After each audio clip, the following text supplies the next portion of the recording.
Course करता करता आपण तिला जो पहिला जॉब दिला सीए फॉर्ममध्ये तिने 2 वर्ष काम केलेलं आहे. त्यानंतर आता ती एक्झिव्हिटी सिस्टीम्स प्रायव्हेट लिमिटेडमध्ये ॲज अ अकाउंट्स हेड म्हणजे पूर्ण डिपार्टमेंटल हेड म्हणून ती आता सध्या जॉब करत आहे.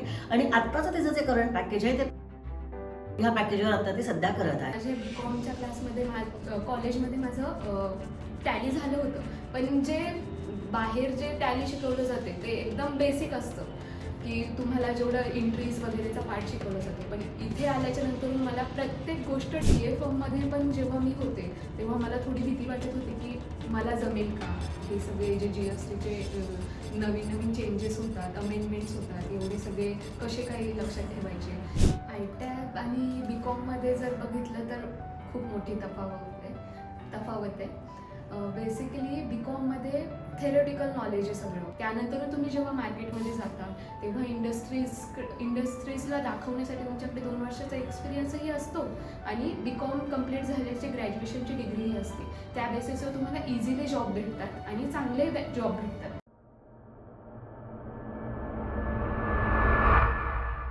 हॅलो फ्रेंड्स, आज आपल्याकडे आयटॅपची आपली एक विद्यार्थिनी आहे श्रुती बुगडे. ती आज खास आपण तिला इथे पॉडकास्टसाठी बोलवलेलं आहे.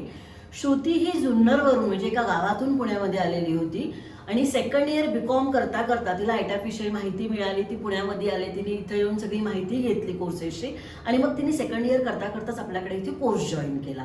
कोर्स करता करता आपण तिला जो पहिला जॉब दिला सीए फॉर्ममध्ये तिने 2 वर्ष काम केलेलं आहे.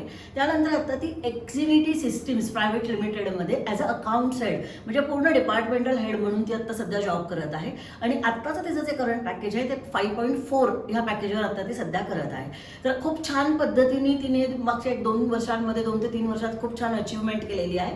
त्याकरता आपण तिला इथे काही चर्चा करण्यासाठी तिला बोलवलेलं आहे. तर एकदा आपण तिच्याशी बोलूयात. हॅलो श्रुती. श्रुती, आता मला काही गोष्टींची मला तुझ्याकडनं माहिती हवी आहे. तर तुम्हाला आता असं सांग की तू आयटॅप जॉईन करण्याच्या अगोदर तू काय करत होतीस? माझं नुकतंच 12वी कंप्लीट झालं होतं आणि मी बी कॉमला ॲडमिशन घेतलं होतं आणि मला काहीतरी एक्स्ट्रा करायचं होतं ज्याने मला जॉबसाठी मदत होईल आणि प्रॅक्टिकल नॉलेज भेटेल. तर मी काही कोर्सेस शोधत होते जिथे मला प्रॅक्टिकली शिकता येईल. तू आयटॅप जॉईन केलंस म्हणजे कसं काय जॉईन केलं आणि तुला आयटॅप विषयी कुठून कळाली होती माहिती? मी लोकमतच्या पेपरमध्ये न्यूज वाचली होती आणि ते वाचून मला थोडंसं इंटरेस्टिंग कोर्स वाटला, म्हणून मग मी इन्क्वायरीसाठी आले. आयटॅपला आल्याच्या नंतर मला समजलं की इथे प्रॅक्टिकली नॉलेज भेटतं, इंडस्ट्री बेस्ड सगळं नॉलेज असतं. श्रुती, तू आयटॅप जॉईन केल्यानंतर तू सांगू शकशील का तुला इथल्या फॅकल्टीविषयी तुला कसं वाटलं, त्यांचं टीचिंग मेथड वगैरे, किंवा त्यांनी तुला कशा पद्धतीने इथे शिकवलं आणि त्याचा तुला तुझ्या जॉब करताना कसा उपयोग झाला? तर तू थोडंसं आम्हाला ब्रीफली सांगू शकशील का? आयटॅपची फॅकल्टी खूप सपोर्टिव्ह आहे आणि इथे मला प्रॅक्टिकली खूप नॉलेज भेटलं. म्हणजे जे बेसिकली बी कॉममध्ये शिकवलं जातं ते खूप थेरॉटिकल असतं किंवा मग सगळा जो पोर्शन असतो तो सगळा थेरॉटिकल असतो. पण इथे जे आयटॅपमध्ये मला प्रॅक्टिकली सगळ्या गोष्टी शिकायला भेटल्या ज्या मला जॉबमध्ये खूप हेल्पफुल ठरल्या. श्रुती, जसं की सगळ्यांना माहिती आहे की आयटॅपची 300% प्लेसमेंट आपण गॅरंटी देतो स्टुडंटला. स्टुडंटने कोर्स जॉईन केला तर विदिन 90 डेज आपण स्टुडंटला पहिला जॉब देतो. तर तुलाही आयटॅपकडनं पहिला जॉब दिला गेला असेल, तर तो जॉब कसा होता आणि तो जॉब करताना तू इथं जे काही शिकलीस त्याचा तुला कसा उपयोग झाला, तर थोडंसं तू आम्हाला एक्सप्लेन करून सांगू शकशील का? आयटॅपमधून मला फर्स्ट प्लेसमेंट जी भेटली ती सीए फर्मला भेटली. तिथे मी अराऊंड 2 इयर्स वर्किंग केलं आणि तिथे मला जे इथे फॅकल्टीने जे मला शिकवलं, तोडकर सरांनी जे टॅली शिकवलं, एवढं डिटेलमध्ये टॅली होतं. इनफॅक्ट माझ्या बी कॉमच्या क्लासमध्ये कॉलेजमध्ये माझं टॅली झालं होतं, पण जे बाहेर जे टॅली शिकवलं जाते ते एकदम बेसिक असतं की तुम्हाला जेवढं एंट्रीज वगैरेचा पार्ट शिकवलं जातं. पण इथे आल्याच्या नंतर मला प्रत्येक गोष्ट डिटेलमध्ये सांगितली गेली, कुठून रिपोर्ट एक्सपोर्ट करतात, कुठे काय करतात आणि मला त्या गोष्टीचा खूप फायदा झाला. आणि बेसिकली तेव्हा मी नवीन होते, फ्रेशर होते, तर मी जेव्हा पहिल्यांदा सीए फर्ममध्ये गेले तेव्हाच मला खूप कॉन्फिडन्स आला की मी करू शकते. देन त्याच्यानंतरून माझं एज्युकेशन चालू होतं. मी क्लासिक इलेक्ट्रिक कंपनीमध्ये 6 महिन्यासाठी जॉईन केलं. तर तिथेही माझा कॉन्फिडन्स खूप बिल्ड झाला. मला तिथे कंप्लायन्सेस पार्ट हँडल करायला भेटला आणि मी ओनली तो हँडल करत होते. त्यानंतर माझं जसं MBA कंप्लीट झाल्यानंतरून PBA कंप्लीट झाल्याच्यानंतरून मला एक्झिक्युटिव्ह सिस्टीम्समध्ये मी आत्ता वर्किंग करते आहे, जिथे मी अकाउंट्स, फायनान्स, लॉजिस्टिक आणि एक्झिम चारही डिपार्टमेंट लीड करते आणि अराऊंड मला इथे 5.5 LPAचं पॅकेज आहे. आणि इथे मला एवढा कॉन्फिडन्स आहे की मी compliances part, accounting part, finance part मी ओनली हँडल करते विदाउट एनी हेल्प. जसं श्रुती तू आत्ता सांगितलं की तू आत्ता एक्झिक्युटिव्ह सिस्टम्स प्रायव्हेट लिमिटेडमध्ये ॲज अ अकाउंट हेड म्हणून तू आत्ता काम करत आहेस. तर तू आम्हाला हे सांगू शकशील की तुला तिथे काम करताना इथं जे काही तू शिकलीस किंवा आम्ही तुला जो काही जॉब दिला होता तर त्याचा तुला कसा फायदा झाला? मग जे जसं तू म्हटली की बाबा तुला तुझे कॉन्फिडन्स लेवल वाढली हे सगळं जॉईन केल्यानंतर वगैरे, तर तुला आणखी काय काय फायदा झाला तू थोडंसं आम्हाला व्यवस्थित सांगू शकशील? मला फर्स्ट तर तोडकर सर मला टॅली शिकवायला होते. तोडकर सरांची टॅली शिकवायची जी मेथड आहे ती एवढी डिटेलिंगमध्ये होती की आत्ता मला टॅलीमध्ये कोणत्याच अशा क्वेरीज येत नाही किंवा त्यांनी जे शिकवलेलं आहे ना ते एंड टू एंड तिथे मी इम्प्लिमेंट करते आहे. आणि प्राची मॅम माझ्यासाठी GST आणि इन्कम टॅक्ससाठी होत्या. तर फॅकल्टी एवढी छान आहे आणि सगळे क्वालिफाईड आहेत, CA झालेले आहेत आणि ते पण स्वतः कॉर्पोरेटमध्ये वर्किंग करत आहेत. तर त्यांनी मला जे GSTचं आणि इन्कम टॅक्सचं नॉलेज दिलं आणि ज्या पद्धतीने फाईल करायला सांगितलं की माझा एवढा कॉन्फिडन्स होता की मी तिथे जाऊन स्वतः ते सगळे फाईल करते. मी माझे रिटर्न्स स्वतः वर्किंग करते, स्वतः सगळ्या गोष्टी करते. आणि CA फर्ममध्ये पण जेव्हा मी होते तेव्हा मला थोडी भीती वाटत होती की मला जमेल का, हे सगळे जे GSTचे नवीन नवीन चेंजेस होतात, अमेंडमेंट्स होतात, एवढे सगळे कसे काही लक्षात ठेवायचे. तेव्हा मला तोडकर सरांनी खूप मस्त गाईड केलं होतं आणि त्यांनी मला एक सेशन्स ठेवलेलं ज्यामध्ये त्यांनी मला पूर्ण एक्सप्लेन केलं होतं की तू ITC कसे लॅबिलिटी कशी पे करतात आणि ITC कसा येतो, सगळ्या गोष्टी व्यवस्थित एक्सप्लेन केल्या. मला एवढा कॉन्फिडन्स आला. त्यानंतर मी 40 क्लायंट हँडल करते CA फर्ममध्ये माझ्या आणि 2 वर्ष मला 40 क्लायंट हँडल करायला भेटले. म्हणून आत्ताचा जो माझा जॉब चालू आहे तिथे मला असं वाटत नाही की मी कुठे चुकेल. मला खूप कॉन्फिडन्स आहे. श्रुती, आम्हाला थोडक्यात सांगू शकशील तू की PBA कोर्स, जसा तू माझ्याकडे आयटॅपच्या थ्रू तू आमच्याकडे PBA कोर्स केलेला आहे, तर हा PBA कोर्स आणि प्लेन BCom ह्याच्यामध्ये नक्की काय फरक आहे? म्हणजे तुला काय फरक जाणवला की तू कॉलेज करता करता हा कोर्स केला, तुला या दोन्ही गोष्टींमध्ये काय फरक जाणवला? आयटॅप आणि BComमध्ये जर बघितलं तर खूप मोठी तफावत आहे. बेसिकली BComमध्ये थेरॉटिकल नॉलेज आहे सगळं, की म्हणजे प्रत्येक गोष्ट प्रॅक्टिकली नाही आहे. तसं BComमध्ये आल्याच्यानंतर इथे जे मला अकाउंटिंगसाठी लागतं आहे, म्हणजे BCom झाल्यावरती आपण पहिले तर जॉब सगळे अकाउंट्समध्येच बघतो. बेसिक अकाउंटिंगसाठी जे लागतं त्याचे स्टार्टिंग टू एंड सगळं जे डिटेलिंगमध्ये जे आहे ते आयटॅपला शिकवलं जातं. ते मग टॅली असो, MS Excel, then PowerPoint, त्यानंतर कंप्लायन्सचा पार्ट जसं GST, income tax, TDS, PT, PF, ESICs, या सगळ्या गोष्टींची डिटेलिंगमध्ये माहिती भेटते. आणि ते कसे करतात, ते कंप्लायन्सेस कसे भरले जातात, बेसिकपासून ते डाटा एंट्रीपासून ते कंप्लायन्सेस फिल करेपर्यंत, रिटर्न फाईल करेपर्यंत सगळ्या गोष्टी शिकवल्या जातात.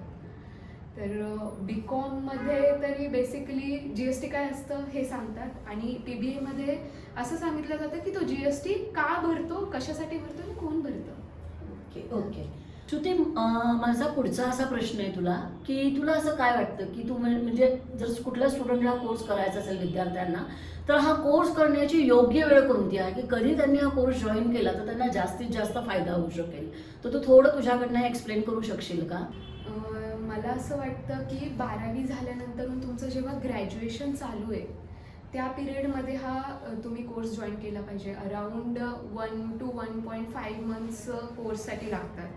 तर तुमचं जेव्हा ग्रॅज्युएशन चालू असतं, साईड बाय साईड ग्रॅज्युएशन नंतर आपल्याकडे खूप टाईम असतो, कारण की मॉर्निंगचे कॉलेजेस असतात किंवा इव्हिनिंगचे जरी कॉलेजेस असले तरी पण आपल्याकडे मॉर्निंग आणि इव्हिनिंग दोन्ही बॅच आहेत. तर टाईम ॲडजस्ट होतो त्यावेळेस, कॉलेज लाईफ चालू असते त्यामुळे. आणि एकदा तुम्ही ग्रॅज्युएशन केलं तर तुम्हाला PBA चालू असतानाच 2 वर्षाचा एक्सपिरियन्स भेटतो. ग्रॅज्युएशन कंप्लीट होईपर्यंत तुमच्या हातामध्ये 2 वर्षाचा एक्सपिरियन्स विथ ग्रॅज्युएशन असतं. त्यानंतर तुम्ही जेव्हा मार्केटमध्ये जाता तेव्हा इंडस्ट्रीजला दाखवण्यासाठी तुमच्याकडे 2 वर्षाचा एक्सपिरियन्सही असतो आणि BCom कंप्लीट झाल्याची ग्रॅज्युएशनची डिग्रीही असते. त्या बेसिसवर तुम्हाला इझिली जॉब भेटतात आणि चांगले जॉब भेटतात. श्रुती, आत्ता सध्या आहे ना, बऱ्याच मुली असतात की ज्या कॉलेज गोईंग स्टुडंट्स म्हणजे ज्यांचं 12वी झालेलं आहे किंवा खूप साऱ्या गृहिणी आहेत की ज्या थोड्या कन्फ्यूज राहतात की त्यांना माहिती नाही आहे की पुढे करिअर करायचं तर आहे, पण ह्याच्यामध्ये काय करायला पाहिजे त्यांनी एक्झॅक्टली. तर त्यांना तू काही मार्गदर्शन करू शकतेस का? त्यांना तू काही सांगशील का की बाबा त्यांनी कशा पद्धतीने त्यांच्या करिअरला फोकस करायला पाहिजे? मुलींसाठी जर बोलायला गेलं तर फर्स्ट तर ग्रॅज्युएशन झाल्याच्या नंतरून मुलींचं असं असतं की लग्नाकडे वळवतात फॅमिली, जर विलेज बॅकग्राऊंडमधून असेल वगैरे तर. पण जर ग्रॅज्युएशन होता होता तुमच्याकडे एक्सपिरियन्स असेल, तुम्ही जॉब करताय, तर फॅमिलीला पण प्राऊड वाटतं की आपली मुलगी पुण्यात येऊन काहीतरी चांगली गोष्ट शिकली आणि ती स्वतःच्या पायावर उभी आहे. तर मला तरी असं वाटतं की मी पण माझी पण फॅमिली विलेज बॅकग्राऊंडमधूनच येते. तर मीही जेव्हा ग्रॅज्युएशन करत होते त्याच्यानंतर मीही 2 वर्ष एक्सपिरियन्स घेतला आणि एक्सपिरियन्स घेतल्यावर माझ्या आईवडिलांना पण असं वाटलं की मी एनकरेज केलं पाहिजे हिला, कारण की ही खूप छान करते, हिच्याकडे ग्रोथ करण्याची काय आहे, ही शिकू शकते. तर त्यांनी पुढे मला एनकरेज केलं. तर मी पोरींना एवढंच सांगेल की सगळ्यांनी की तुम्ही ITABमध्ये PBA जो कोर्स करताय त्यामध्ये तुम्हाला खूप गोष्टी प्रॅक्टिकली शिकायला भेटतात, तुम्हाला एक्सपिरियन्स भेटतो, तुमच्या करिअरसाठी ग्रोथ भेटते. आणि आफ्टर द मॅरेज जेव्हा तुमचं लग्न होतं त्यानंतरूनही तुम्ही वर्क फ्रॉम होम का होईना पण घरूनही तुम्ही अकाउंटिंग ही अशी फील्ड आहे की तुम्ही घरून काम करू शकता आणि तुमच्या स्वतःचं स्टार्टअपसुद्धा सुरू करू शकता. भरपूर अशा माझ्या फ्रेंड्स आणि कलिग्समध्ये लोक आहेत जी मॅरेज झाल्याच्या नंतरून पण घरून वर्किंग करतात, अकाउंटिंगचं काम घेतात क्लायंट्सचं आणि स्वतः सेल्फ इंडिपेंडेंट आहेत. आणि फॅमिलीला खरंच खूप प्राऊड होतो ह्या गोष्टीचा की आपल्या घरातली वुमन वर्किंग आहे. मी मुलींना हे सांगू शकते की हा कोर्स तुम्ही नक्की करा, याचा तुम्हाला नक्की फायदा होईल आणि तुमच्या करिअरमध्ये खूप ग्रोथ होईल. श्रुती, तू आत्ताचे जे ITABचे स्टुडंट्स आहेत त्यांना तू काय मेसेज देशील? म्हणजे तुला काय वाटतं, तू त्यांना काय सांगशील? जर तुम्हाला प्रॅक्टिकली नॉलेज हवं असेल आणि तुम्ही असं काही कोर्सेस बघत असाल की जे तुम्हाला पटकन जॉबसाठी हेल्प करतील, तर तुम्ही ITABला जॉईन करू शकता. आणि इथले प्रत्येक लेक्चर, प्रत्येक आवर इम्पॉर्टंट आहे, कारण की प्रत्येक लेक्चरमध्ये प्रॅक्टिकल नॉलेज भेटलं जातं. आणि लेक्चर्स रेग्युलर करा जेणेकरून तुम्हाला ईच अँड एव्हरी गोष्ट कन्सेप्च्युअल क्लिअर होईल आणि तुम्ही जॉबमध्ये तुम्हाला याचा हेल्प होईल. आणि मोस्ट ऑफ द थिंग अशी आहे की इथल्या फॅकल्टीज फक्त क्लासेसमध्ये नाही, तर तुम्ही जेव्हा जॉबमध्ये जाशाल आणि तुम्हाला काही गोष्टी अडल्या तर त्या एवढ्या सपोर्टिव्ह आहे की तुम्ही कधीही कॉल केला आणि कधीही विचारलं की मला हे जमत नाही आहे, तरी पण ते हेल्प करतात, तुम्हाला सांगतात. तुम्ही क्लासेसमध्ये कधीही रिटर्न आली आणि विचारलं की मला ह्या गोष्टी अडतायत ते जॉबमध्ये, तरी पण ते खूप हेल्पफुल आहेत. श्रुती, आज आमच्या इथे आलीस तू ITAB इन्स्टिट्यूटमध्ये आणि तू तुझा एक्सपिरियन्स खूप छान पद्धतीने शेअर केला. आम्हाला खूप छान वाटलं की बाबा तू इथं कोर्स केला आणि त्याबद्दल तू खूप सॅटिस्फाईड आहे. आणि तू जे काही आज करत आहेस, तू म्हणजे तू जो काही जॉब करते, तिथं जे काही काम करते, तर तू आवर्जून सांगितलं की इथं जे काही तुला शिकवलं गेलं आहे फॅकल्टीकडून त्याचा तुला तुझं काम करण्यामध्ये खूप उपयोग झालेला आहे. आणि आमच्याकडनं आणि पूर्ण ITABच्या टीमकडनं तुला फ्युचरसाठी खूप खूप शुभेच्छा. थँक्यू सो मच श्रुती, तू इथं आल्याबद्दल.